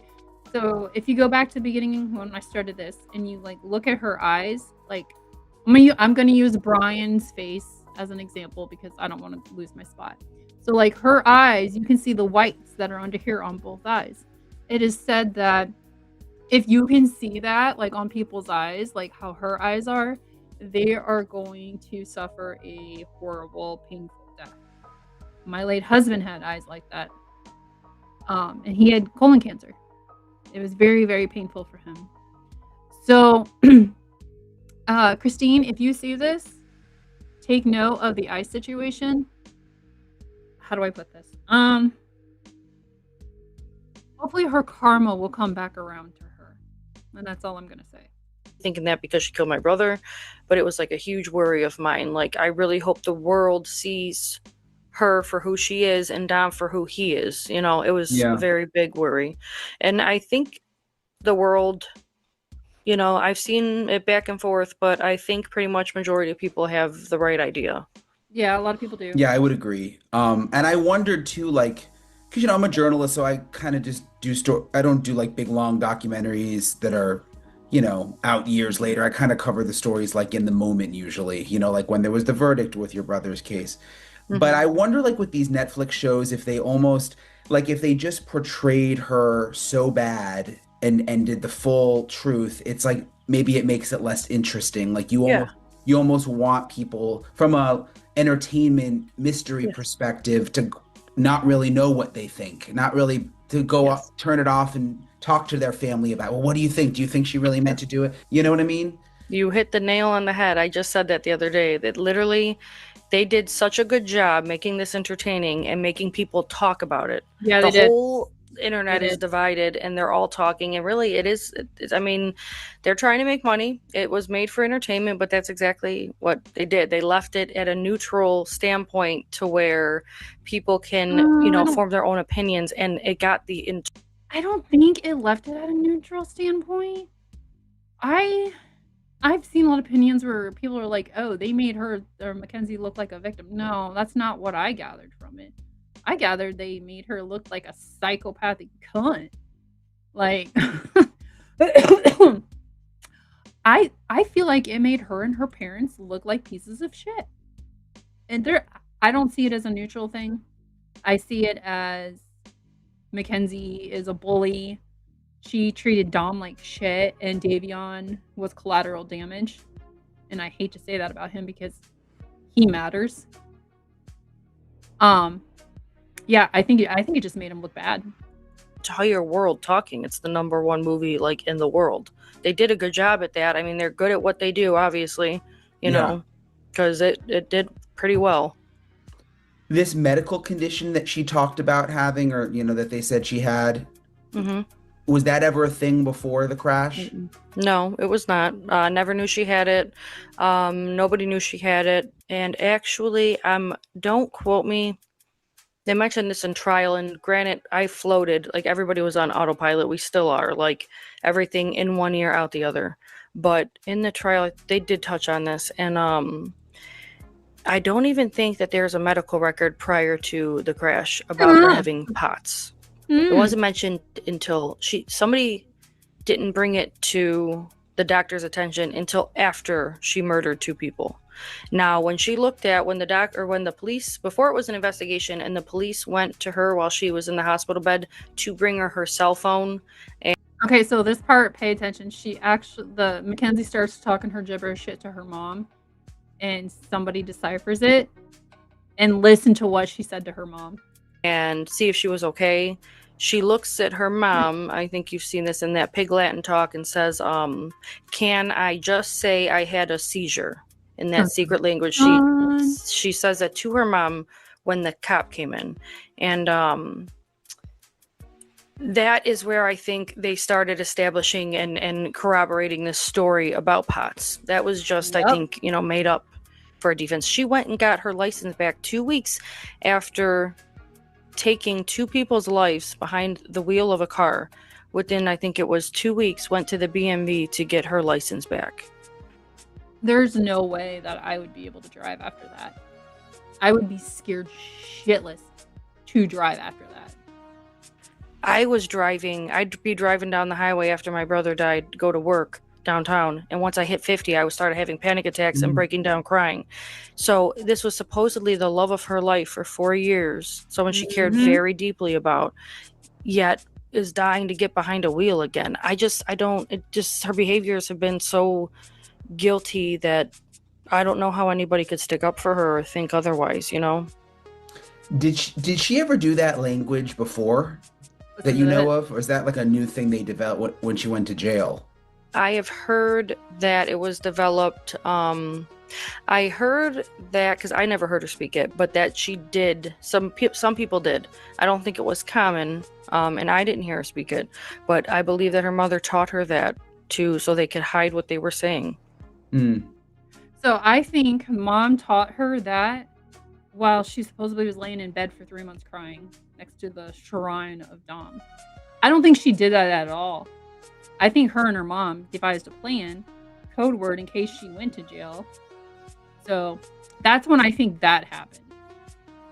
So, but I do think it was, I mean, it sounds pretty hard to learn. Have you know what I'm saying? I heard it was like, I don't even have time to learn that, but she must have, if it was that important to not, I don't know. I find that creepy. Well, yeah, and some people are telling me like, oh, it's not that tricky. You just change this syllable with that syllable. I'm like, wait, what? Like, I'm still not following how you do this. Like, I don't get it, Yeah, exactly. They didn't even have the prosecution for the trial. We didn't even have that interpreted.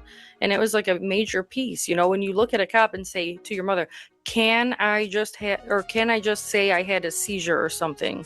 Like, I thought that was a huge piece, but when the trial was going on, the prosecutor came out, was like, we can't figure out what language this is. And they're like, they call it carny talk. And I have a friend, my buddy Nick, he owns a whole carnival, McGinnis Amusements around here. And I called him immediately. I was like, what is this carny talk? He's owned a carnival.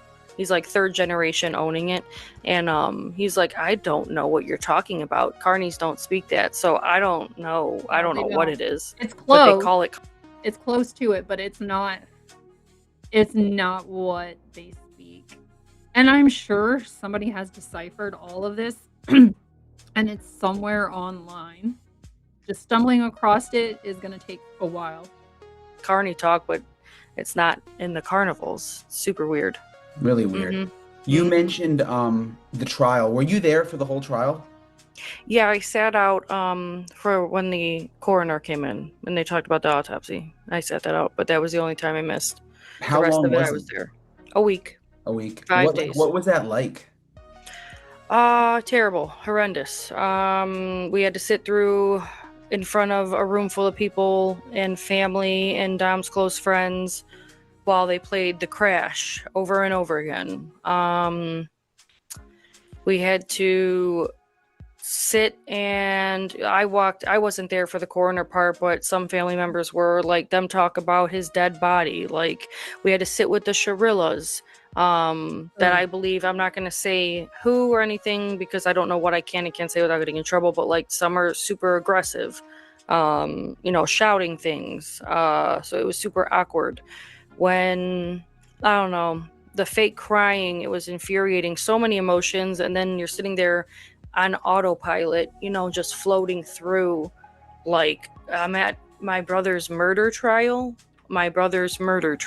He was murdered. Like, I still don't really, it's not, I don't know. I'm kind of out of touch with reality, I guess. Like, it's very just terrible. It was terrible. Horrible situation. Was there anyone in her family that like kind of just like made eye contact with you? Like, listen, like, we get it. I'm sorry. Like, cause I'm just thinking like, no. if you're sorry. her family, it's like, I guess you kind of have to go to the trial to support her in a way, but was there anyone who kind of looked at you like, we were there for you. This is terrible, or no? No. And I wish there would have been. Like, that's what I'm saying is when we thought it was an accident, they were all, obviously kind and okay. But then the second that she got arrested and attorneys got involved and stuff, we never heard from them again. And that's because they knew. The parents have to know that it was Mackenzie's fault. They have to know. But they've got the wool pulled so far over their fucking eyes. they're not believing any of it. Look at the way the mom treats the daughter. I don't know. It's a horrible situation. The trial, as you're sitting face to face, like family to family to them, and they won't even look at us. There's no like, I'm telling you what, if my kid hurt some other kid or something like that, I'm apologizing. I'm sorry. You know what I'm saying? Yeah. Like, I am so sorry. That bullcrap that she went in front of the judge and gave that I'm so sorry thing, you weren't doing that to us in the hallway all week. or you have all of our phone numbers, my parents' phone numbers, like none of that. It was just in front of the judge, or just on camera. In real life, she doesn't. I've been waiting for her to write letters to my parents. Like, I think of Kenzie maybe reaching out sometime. Nothing of the sort. It's only when the cameras are rolling that she says she cares about, or, the Dom's family's feelings, or even Flanagan's. It's nope, all fake. So true. How are your all an parents? act. Terrible. They're changed, miserable. Like, I don't want to call them miserable, but you could only imagine, like. This is how you can. Okay. I feel horrible for the Flanagans too. Like, all of their kids are adopted, and it's just, they've already had so much heartbreak with even trying to get pregnant, and then they lose one of their children. Like, just this whole situation is so heartbreaking, and I just wish Mackenzie would own up. Nobody's ever going to be the same. And, part of it is that we have to learn to accept that. Like, we are going to hurt the rest of our lives. Nothing will ever be the same. We're an Italian family, like very, very close. Like, he baptized our children. We confirmed him. Like, he was my baby. Every holiday, every birthday, you know what I'm saying? Like, all the big moments of our lives that he should be here, was here, and now he's not. Like, there's always that hole. There's always that emptiness. And then there's always that, like, now I'm at the point, like, do we bring him up right now? Is it going to make somebody cry? You know what I'm saying? So we're all kind of like tiptoeing around it sometimes. And, like, we all, for his birthday and his death date, we throw huge parties. We honor him all the time at the cemetery, with a beautiful memorial. But it's not gotten any easier. It's almost been 4 years, and it has gotten worse. I think I'm worse off than I was after it happened. So With her saying she's worse off, like, I feel like she's not feeling the grief. She's not going through the emotions, because like she said earlier, she lives in the chaos, and if she sits down, that's when she starts to think. I 100% relate to that. She needs to take time off and actually feel everything and go through those emotions. So, and I think all of us are worse off. Yeah, I mean, I've never lost anybody. I mean, like, just like grandparents. You know what I mean? That's what it was for me too. So, like, yeah. I don't know. I always thought maybe like it would get easier with time. I've heard that, but it's not true. And that's why I hate, like, I It hate to does get a tell little people easier that, over time. for people that are losing loved ones recently or are going to, like, it doesn't get easier. Here I am 4 years later, it's gotten worse, but I was the same. I've only lost grandparents and my sister-in-law, but like this, I didn't know pain like this existed. It's sickening. It's life-altering. Yeah. I did not know. I always thought to myself too, like, when I saw someone lose a sibling, like, oh my God, I could not continue. You know what I mean? I couldn't go on. How are they so strong? How are they waking up every day? And then when you're forced to do it, man, I didn't know this pain existed. Because if anybody who knows me knows how my family is everything, that's all. You know what I'm saying? Yeah. They could imagine how bad this is for me, but I don't know. It's terrible. Yeah, it's weird to think how people watch the show and like it's like a show, but it's almost people need to remember like there's a real family there. Yeah, especially while they're making their comments online and things like that. And yeah, even when you're not trying to be insensitive, like people are posting a diagram of how their bodies were in the car, and let's say it's 8 a.m. That's disgusting. I don't care who you are. That is disgusting that people are they even thought about it. And then they're doing it. No, we don't do that shit over here. Yeah, and I'm just like laying down and I want to scroll Facebook and I come across how they want to lay out my brother's body in a vehicle. And it's like, why? I know it's true crime, but maybe I should have just shut off my social media. But then again, I didn't want everybody running their mouths about my brother anymore. And I wanted to get the word out about this petition foundation for things like that. So yeah, I was warned. Netflix, they did warn me prior, and the producers, to shut off my social media. I didn't listen. Yeah, I think for you, it's like you just kind of took your own control, and you I can do did. that these days with YouTube and Mm. stuff. It's like, I went rogue. you went I rogue. went completely rogue. Yeah. They told me they assigned me like some PR agents or something, and we're like, "Yeah, we advise you shut off your social media." And I'm like, "Yeah, no, Yeah, I need to see this. Like, yeah, thank you, but no. Here's a yeah, therapist. Thanks. Okay." yeah. Good for you. Tell me about the foundation. So it comes out. I'm signing the paperwork tomorrow, so it should be out in a day or two. I am having it expedited, but it's brand new. Where is my phone?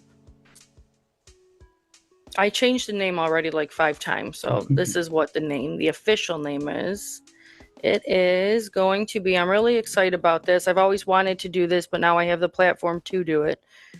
It is going to be Change the Game for Dom Foundation. And with that, we are going to try to, I'm going to try to raise funds for underprivileged kids to, sponsor their basketball teams. Dom very much loved basketball, and that was a big part of my life with him. Was going to I didn't miss any of his games, any basketball games, any football games. I was at every one of them. So that was like my favorite time with Dom. And then like I would pick Dom up on the weekends when our parents divorced. I would pick Dom up like I would have visitation with him. Here, real quick. Let me. I googled this.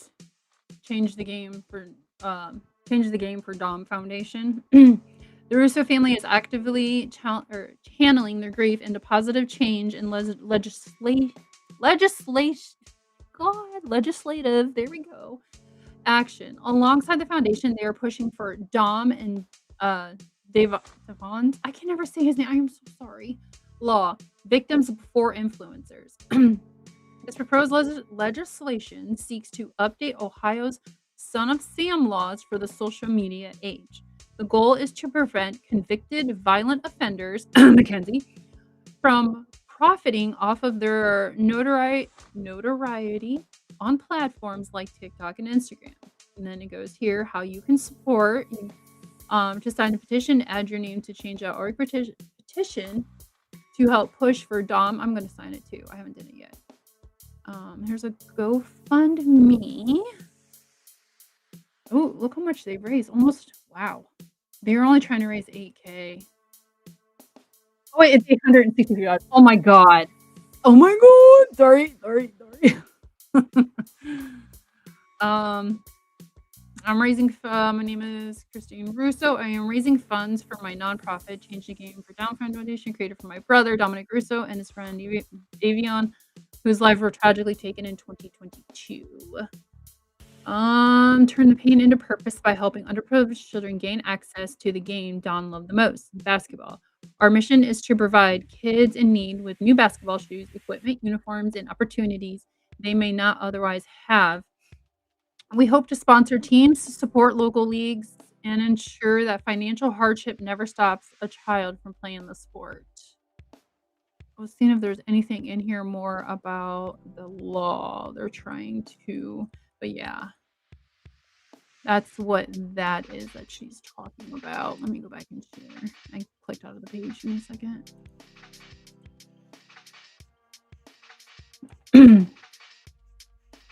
And we would set up my living room and make a basketball court for my son, and he would teach my son how to play. So it was just like that was a big part of our lives, and it was one of the best times that I could say going to his games and watching him. So I'm going to do a foundation to help underprivileged kids, either sponsor their teams or get them shoes, basketballs, equipment, if they need help, like if they're in college, maybe purchasing books, or like if they need help finishing with tuition or something like that, funding that. I haven't gotten all the little kinks out yet, but that'll be done by like tomorrow morning, so it You will don't be have a out link.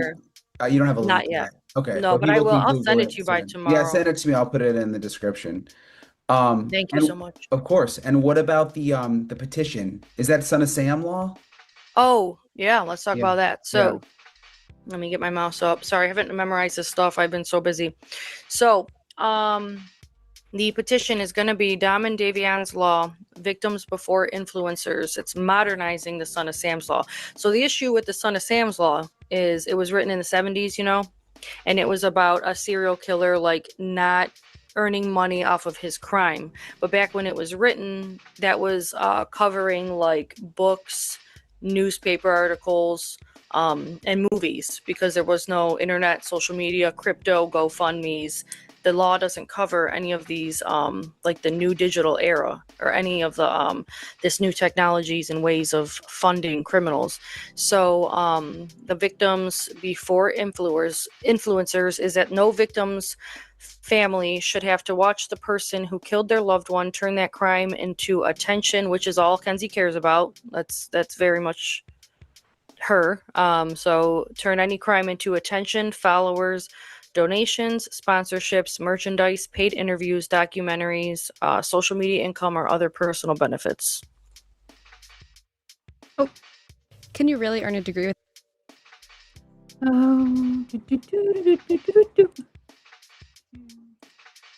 Good. If you listen to her calls, the way they laugh about her being famous is I will be right back. I need to take my dog outside. Vile and disgusting. It's creepy and dark. I feel it gives me the creepiest feeling listening to them laugh about becoming famous for killing Dominic. Have you heard that? No, I haven't heard that one. It's twisted. It's like her mom's like, "Oh my God, I have something to tell you," and Kenzie's like, "Oh my God, what?" And she was like, the case went to the UK," and they start like laughing and like gleefully screaming, kind of. It's like, oh my God, you're a murderer. Like, why? I don't know why you would think that was okay. Why are you happy that made that to another country? I would be trying to keep this a secret if that was my kid. You know what I'm saying? Yeah. But that's all they've cared about. So, and even before that, like, that's all she cares about is how she looks. I just can't wait for this to become a law, or for them to even find out about this, because every time she's upset in jail, you can also hear her mom say, "Go write your book, Kenzie," you know, thinking that she's going to come out and get famous. I've talked to the girls in jail with her. I talked to Cheyenne, and she even told me, like, you know, she's trying to she's writing a book. That's all she's doing. You know, she says she's going to come out and be famous, and you know, she's going to be a model, and she's got all these plans to come out and be like Gypsy Rose, and over my dead body. Yeah, well, I interviewed Kat, and she said she's like almost like in denial. It seems like she doesn't realize she's in jail necessarily. You know what I mean? She puts her makeup on it, which I don't even know you could have makeup in jail. That was shouldn't be news allowed to me. Yeah, and to me, it's like, why? If I don't know, why do you care if you have makeup on while you're in jail? Also, yeah, you know, like, how narcissistic and self-absorbed you have to be. Cheyenne said that she puts on makeup every day. She gets up at 6 a.m. and puts on makeup and has like hair curlers. She's got all these pairs of shoes, $400 sweatshirts. She's living pretty nicely in there. But they did also tell me that they think that they wouldn't doubt if she got moved to a maximum security. So, I mean, it's scary. I wish this never happened. I feel bad, and I don't want to be like a bully, and like I don't like to hate, and I feel this is all. I wish this never happened. Like, I wish she never killed my brother, but it did, and then they continue to slander him, and they've created whole pages for the last 3 years. We've been dealing with this, and the internet doesn't know this. Like, the last 3 years, they created these stupid pages, and I'm not gonna say them because I don't want to bring it attention, but you know, they collect funds for her, and they talk terribly. They've drug my family through the mud, brought up like people's pasts, and have victim blamed and family blamed, and allowed people to bash us. And it's like, and this is them. You can hear it in a call too, where Kenzie tells her mother, make sure you make this blank page, you know. And I don't do that. I would have. I'm just letting you know, if you're new here, we do not go to, let's say, Betty or JLR's page and talk shit from what I show you guys. We don't do that. We don't know. I mean, if you want to talk shit about Mackenzie, go for it. She's already proven herself to be a piece of shit. But don't leave here and go over to somebody else's page and start shit with them. Don't. If you have an opinion, throw it in the chat. Throw it in the comments. Don't do it. Don't go to X either and start bashing people. No. I find it, and I know you're one of my subs. You're done. You will be blocked. I'm not gonna stand for that shit. Thought if they cared about Dom, Davion, or the family, why haven't they come out and told the world to stop and set the record straight? Yeah. Yeah, I'm waiting for it. Well, and also there was a verdict. I mean, it's not like she hasn't had a trial and been convicted. I mean, if she hadn't had a trial and been convicted, I would be talking about it differently too, saying, accused of, well, how do we really know? You know what I mean? Yep. It's different. She's already been evidence Yeah. does not lie. Yeah. And she had a fair trial, and there was mechanical experts and health whatever. All the experts were there. And yeah, she was found. That's what I tell the internet too, is like there was a fair trial and she is guilty. Like it's not up for debate. You know what I mean? This is actual they're trying to they tried from the get-go to come up with all these excuses. Oh, she didn't have a fair trial, or she doesn't remember. Oh, she has this POTS syndrome. Oh, the trial wasn't unfair. Oh, just it's excuse after excuse, but never accountability. You have 10 years until you're up for parole. Like, why do you continue to put us through this? Like, there's another appeal happening right now, so I have to be really careful about what I say. So it's 10 years from now she could get out? Yeah, I think she was convicted in 23. She got 15 years and then she's eligible for parole. So what, 11 years? And I think she's up for parole prior to that. Everyone says like there's no way that she'll get out. But I don't know.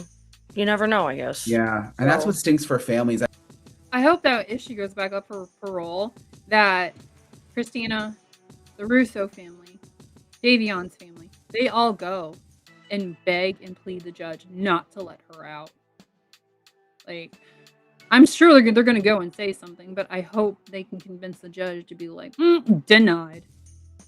I covered another story where someone was up for parole, and it's like the family had to go and testify. It's like it never ends. I mean, I hate to say that, but you know what I mean? True. It's true. Like you have to keep going back and reliving it. It's and it's always in the back of your head. Like, people will be like, oh, she's never getting out. But it's like, I don't know. What if there's some kind of weird technicality? Like, like the judge didn't file a statement right, or they didn't sign a paper. Anything, to me, it's like it's in the back of your head. And then it's like, I could not imagine if she walked out of there. Like, and even in 25 years, it's going to be, I don't know how we're going to deal with that. Because it's like Dom doesn't get to come home. I don't understand why she didn't get life, you know? It's not fair. It's not fair at all. She took two people's lives on purpose, you know? Convicted, and the evidence is there. Why does she get to walk free at all? Well, I appreciate your time, Christine. You're really, you're tough. You're a tough cookie. Thank you. I like to think of myself that way. Yeah. So, and I like the way you ignored the PR people and just went rogue and getting your story out there, getting your brother's story out there, because people can find out the truth and the full story. You only get a little snippet, it seems like, if you watch the documentary. Yeah, that's not even like I don't even think it gives it like a quick glimpse, you know what I'm saying? Yeah.